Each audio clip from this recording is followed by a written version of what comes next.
रमा, या बदलाच्या गोष्टी घराच्या बाहेर समाजासाठीच ठीक आहेत, घरात नाही. घरात जे जसं सुरू होतं तसंच सुरू राहील. वय रामा, आम्ही सगळे एकत्र आहोत आणि चांगलं आहे. आणि आम्हाला समजवण्याचा प्रयत्न करू नका आम्ही कसं वागायला पाहिजे. लक्ष्मी, चल इथून. हो करुणा, चल.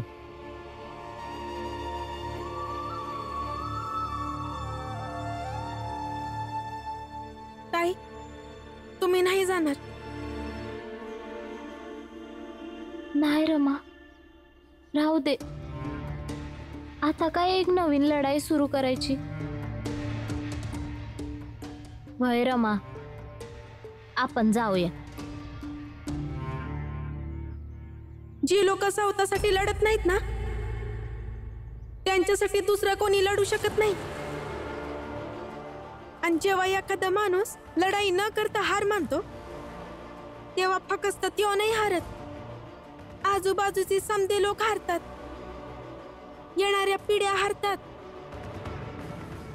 जा तुम्ही दोघी काम शोधायला, पण रडण्यापेक्षा बरं आहे की तुम्ही तुमच्या हक्कासाठी लढा.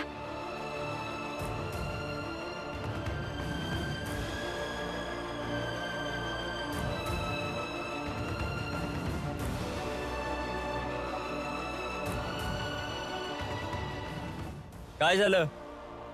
का थांबलीस? रमाचं बोलणं नाही ऐकलं तुम्ही? स्वतः हरून मी आपल्या येणाऱ्या पिढीला हरवायचं पाप नाही करणार, अन्ना मी हे पाप करणार. आम्ही दोघी तुमच्या सोबत काम शोधायला नाही येणार. नका येऊ. लक्ष्मी, तू हे जे काय करतेय ना त्याने मला राग येतोय. आनंद दादा,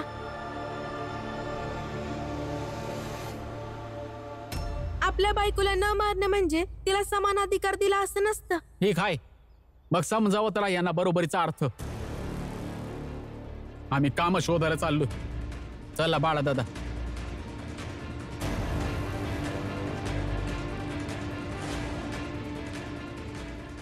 कधी ना कधी हे होणारच होतं.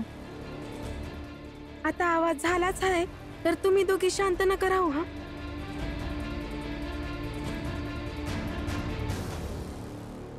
हे बघ जिजाबाई, असं हे तुम्हाला पकडून ठेवून हळूहळू गप्प करत नाहीस.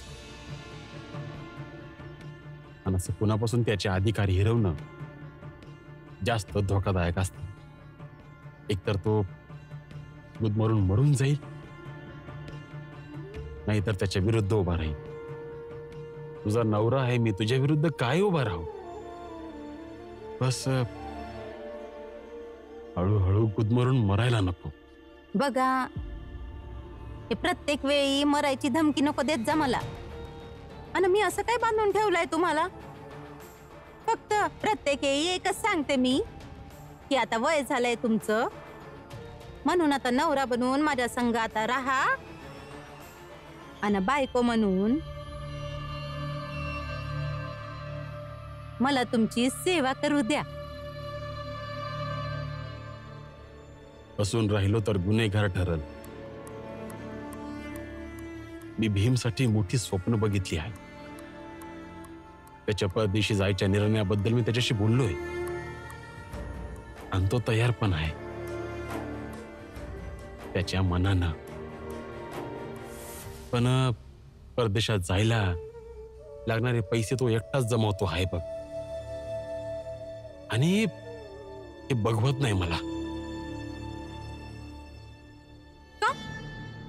एकटं का करत आहे? रमा, बाळा, आनंद, करुणा, लक्ष्मी हे समजे बी कमवून त्याला सद देणार आहे. पण भीम स्वतःच्या शिक्षणासाठी त्यांच्याकडनं पैसे नाही घेणार. हा, रमा जरी हट्ट करून पैसे देईल, पण भीम या बाकीच्या समद्यांकडनं पैसे नाही घेणार. तो समदे पैसे एकटाच गोळा करणार. आणि इथं तू मला काम करून देऊ नाही राहिलीस, कसं चालायचं? एवढे समधे पैसे तो एकटा कसा काय जमवू शकल? हे बघा, हे असे पैसे जमवून समद्यांना समद मिळालं असतं ना तर कामच भारी झालं असतं. आणि मला एक गोष्ट सांगा, जर तुम्ही गेले बी असते तर भीम सोबत काय केलं असतं? हा, एक फौजेमधला रिटायर्ड अधिकारी आणि दुसरा एवढा जास्त शिकलेला भीम, दोघांनी मिळून काम केलं असतं तर काय केलं असतं? तेच जे ते हितेश भाऊ करतात किंवा जोखुदादा करतात. आणि ही समधी कामं करून विदेशात जायचे पैसे कसे जमवले असते? तेव्हा आता तुम्ही समधी स्वप्न बघणं बंद करा आणि सांगा, जेवायला काय बनवू? हं? जेवायला काय बनवू सांगा. स्वयंपाक काय बनवू? हा, काय बी नको बनवू. तसं बी तू इतक्या वर्षापासून समद्यांना बनवतीच आहेस, हे काही कमी आहे का? हे बघ जिजाबाई, एखाद्या नवीन प्रकाराचा स्वयंपाक बनवायला शिक, जे खाल्ल्यामुळं तू समद्यांचा भ्रम तोडू शकशील. हो, बघते काय अशी? तू खरं सांगतो आहे, कारण तुझ्या आधी मला ना लय लोकांनी असं सांगितलं होतं, प्रत्येक वेळी सांगितलं होतं, प्रत्येक पावलावर सांगितलं होतं की तू आणि भीमाचा विचार करतील तर कसं काय चालायचं. पण झालं ना. जिजाबाई, माझा अनुभव सांगतो की माणूस मेहनत करत राहतो आणि एका क्षणात अचानक असं काहीतरी होतं ना की समजा जग बदलून जातं. पण खरं सांगू तर भीम जे काम करतो आहे ते काम त्याच्या योग्यतेनुसार बिलकुल नाहीये बघ.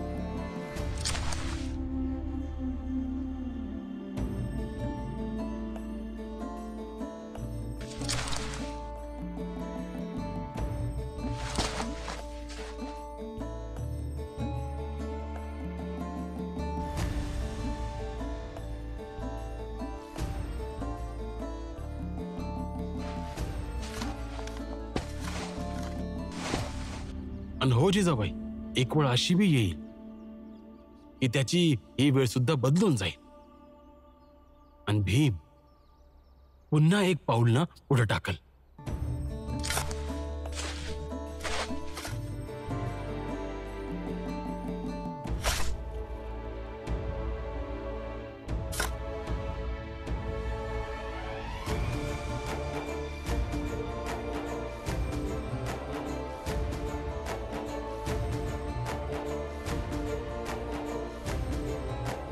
नमस्कार गुरुजी. नमस्कार भीमराव.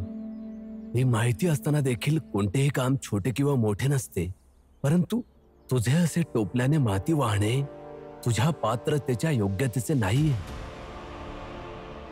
आणि असंच एक एक पाऊल पुढे टाकत तो त्याच्या आयुष्याच्या प्रत्येक शर्यतीत पुढे निघून जाईल, त्या ध्येयाकडं ज्यावर त्याचा हक्क आहे. बरोबर बोलतायत ते. आणि तसंही भीमा आमच्या सोबत काम करायला जन्माला आला नाही. पण काय करू गुरुजी, कोणी कामच देत नाहीये मला. आणि आता ह्यावेळी काम करणं गरजेचं आहे. काम करणं आवश्यक आहे भीम, परंतु याचा अर्थ असा नाही की तू तुझ्या योग्यतेचं काम नाही करावं. तुला अशा प्रकारे हे काम बघताना मला फार वाईट वाटते भीम. मी कधी विचारच केला नव्हता की तू असलं काही काम करशील आणि स्वतःची ओळख विसरशील. भीम, तुझा जन्म यासाठी नाही झालाय की तू हे काम करशील. तुझा जन्म यासाठी झालाय की तू दुबळ्यांची मदत करशील आणि त्यांच्या आयुष्याला योग्य दिशा देऊन त्यांचं भलं करशील. परंतु तू तर स्वतःचीच ओळख विसरलायस. तुला तुझ्या पात्रतेनुसार काम नक्कीच मिळेल. चल माझ्यासोबत. पण कुठे? अरे जिथं सांगताय तिथं जा. कमीत कमी इथून बाहेर पडून दुसरं काम तरी शोधशील. या पाट्या उचलण्यापेक्षा तर बरंच ना. चल.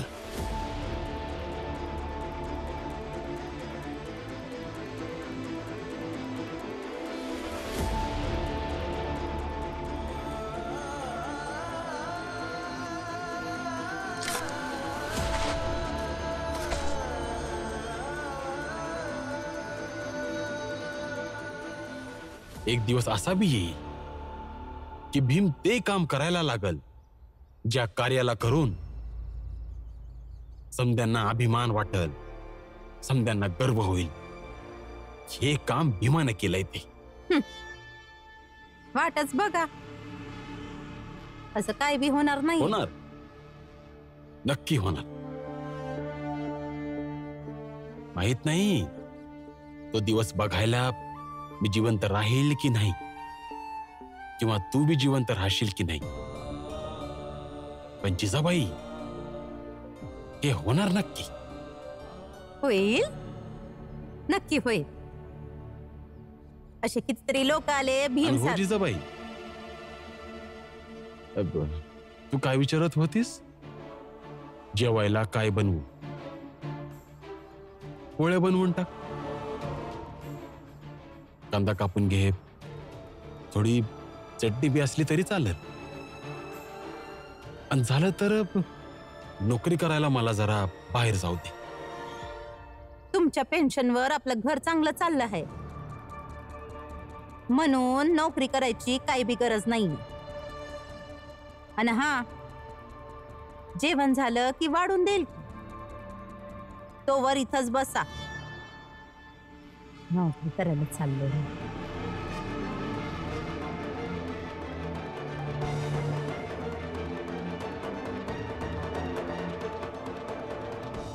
रमा, मी आणि लक्ष्मीने जे केलं ते बरोबर केलं ना? अगदी बरोबर केलं आहे तुम्ही दोघींनी. परताई, तुम्ही असं का विचारताय? कारण मी त्यांना एवढ्या वर्षापासून ओळखते. ते काम शोधण्याऐवजी सगळीकडे चिडचिड करत असतील. त्यांच्या मनासारखं काय नाही केलं तर ते बिथरून जातात. या करुणाची सुद्धा एवढी. बाळा दादा, हे काय करते तुम्ही? राग राग सोडून द्या. अरे चिडू नको तर काय करू? या करुणाची एवढी हिंमत वाढली आहे की माझ्या सांगण्यावरून सुद्धा माझ्यासोबत काम शोधायला नाही आली. बाळा दादा, हे सगळं रमामुळे झालंय. आपण इथे कशाला थांबलोय? चला ना, काम शोधायला जाऊया. अरे खड्ड्यात गेले काम. जेव्हा नवरा आणि बायको मध्ये एवढं भांडण असेल तर काम करण्यात काय अर्थ आहे? 2 पैसे कमवले तरी त्याचा काय उपयोग? नाही करायचं मला काम. जातो मी घरी परत. पण बाळा दादा, आता घरी जाऊन पण काय फायदा आहे? जाऊन काम शोधूया की. मी म्हटलं ना, नाही करायचं मला काम. बाळा दादा, ऐका तरी. पण मी आता जाणार काम शोधाय.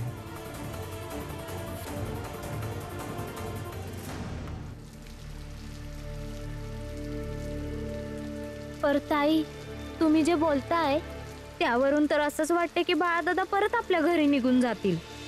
नाही, घरी नाही जाणार. परत दुसरीकडे जातील. पर ते काम नाही शोधणार. पर ते काम शोधायला नक्कीच जातील. सध्या आपल्याला तरी काम मिळायला हवं.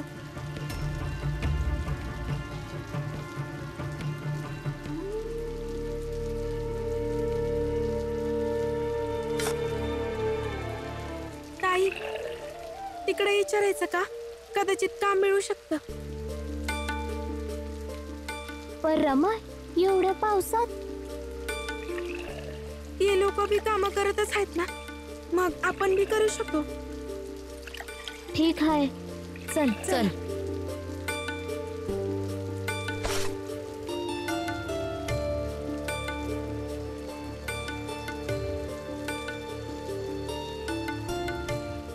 अगं रमा, रमा काम शोधतेस व्हय? भाई पण हे तुम्ही काय विचारताय? भीमराव बी इथंच काम करत होता. मग केळुसकर गुरुजी आले आणि त्याला सोबत घेऊन गेले. आता तर भीमरावची जागा रिकामी आहे. आणि मालक अजून काही मजूर शोधतायत. तू 1 मिनिट थांब, मी विचारून येतो.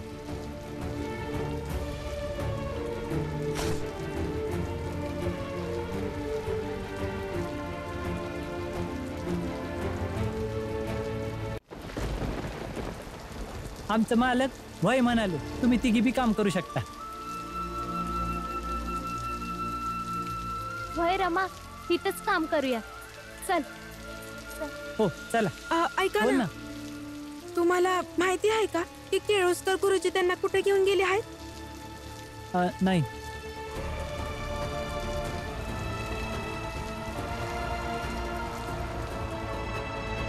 नमस्कार. नमस्कार. मी याच्याविषयीच बोलत होतो.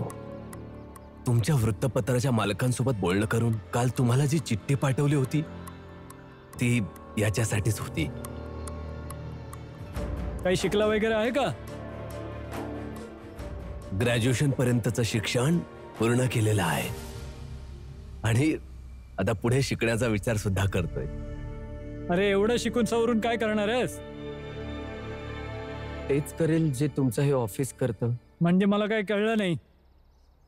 जसं वृत्तपत्र लोकांमध्ये उभारी निर्माण करतं, आपल्या निवडलेल्या विषयांमध्ये लोकांमध्ये एक संवाद निर्माण करतो आणि खूप सगळ्या समस्यांसाठी समाधान सुद्धा शोधून देतो. अगदी त्याचप्रमाणे मी सुद्धा खूप शिकून माझ्या जातीतील लोकांना शिक्षणाचं महत्त्व समजवेल, आयुष्य जगण्याच्या समृद्ध पद्धतीबद्दल त्यांच्यासोबत बोलेन. असं माहिती आहे का तुला या ऑफिसमध्ये जे काम मिळणार आहे ते काय? या ऑफिसमध्ये वृत्तपत्रांचे जे गट्टे येतील त्यांना जागेवर ठेवणं, किती आले, कुठे गेले, किती विकले, या सगळ्यांचा हिशोब ठेवावा लागेल. आणि या सगळ्यासाठी पदवीधर शिक्षणाचा काहीही उपयोग नसतो.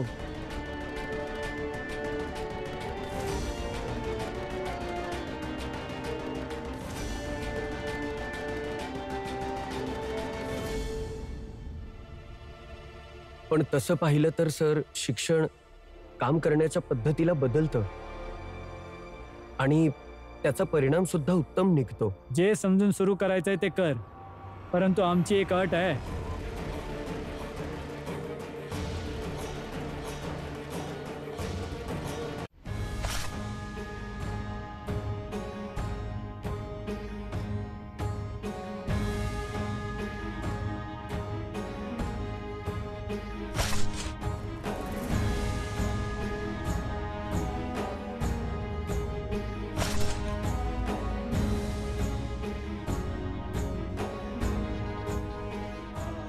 कुठे घेऊन गेले आहेत केळुसकर गुरुजी त्यांना? आणि माहित नाही जिथं घेऊन गेले आहेत तिथं काम मिळेल का जातीच्या नावानं परत एखादी नव्यानं अडचण उभी राहील. फक्त काही करून काम मिळायला पाहिजे त्यांना. रोज काम शोधायच्या वैतागातून बाहेर पडतील तेव्हाच तर शिक्षण आणि भविष्यासाठी पुढे काहीतरी विचार करू शकतील.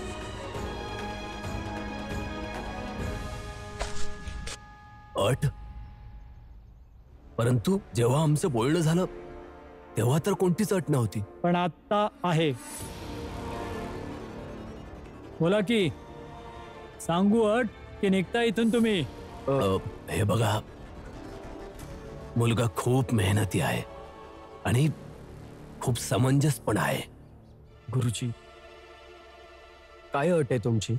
हीच की तू या वृत्तपत्राच्या ऑफिसमध्ये काम तर कर, परंतु चुकून सुद्धा तू एखाद्या वृत्तपत्राला हात लावायचा नाहीस, ते वाचायचं नाहीस आणि ते घेऊन इतर कुठे जायचं नाहीस.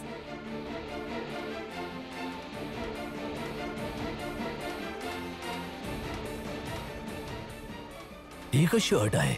मी समजावून सांगतो.